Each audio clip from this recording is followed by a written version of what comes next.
When I turned 21 and I realized that I was basically illegal, a second-class citizen, I didn't have the status as everybody else. I couldn't do everything that everybody else did.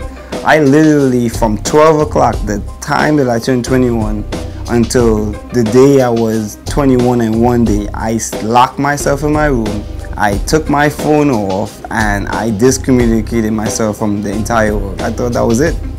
I thought that was the end. I'm Alden Nesbitt. I'm 22 years old.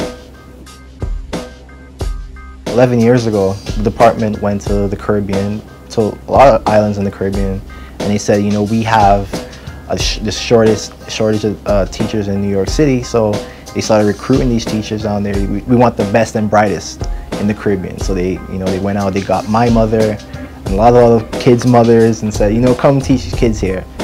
My name is Mikhail Critchlow. I'm 27 years old. 1 year ago, as I turned 21, I aged out. And aged out means that you're over the age of 21, so you cannot depend on your parents' status. During this 11 years, there was a lot of problems with the program, you know, getting, you know, green cards, being on the correct visa, you know. Then we started realizing that we don't have access to scholarships, we don't have access to grants. How are we supposed to go to college? Currently, the mission is to make sure that Black immigrant youth are no longer invisible. It started about a year ago, 2011, when basically how the story goes is I showed up to a meeting that they were having about the youth. I went up to Bertha Lewis and I said, so who's in charge of the youth? And she said, well, since you asked, you are.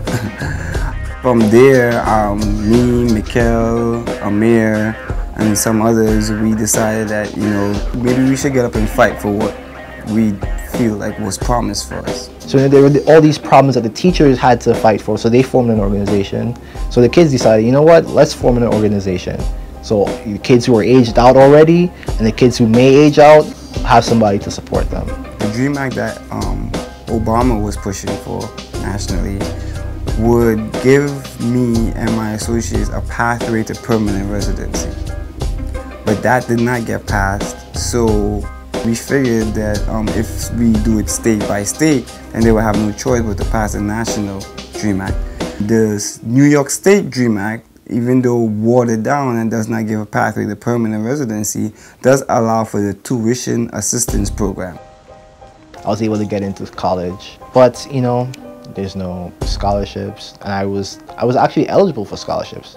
And I went down to the office, I was excited, yeah, I'm getting a scholarship. And they said, no, you can't get a scholarship with your status. It's a scary life to live when you don't have any paperwork. I've been undocumented for a year and 6 months. You know, undocumented essentially means people who don't have status. A lot of people who, you know, associate undocumented with people who've come from Mexico, who've snuck across the border. But you know, the undocumented population is really diverse. There are people from, you know, my group, we're from the Caribbean, we're Black. The reason I decided to speak out about my situation is because I'm not the only one experiencing these things, right? In the YLC, they use this phrase called undocumented and unafraid. You have to be unafraid of your situation so you can get help out of it.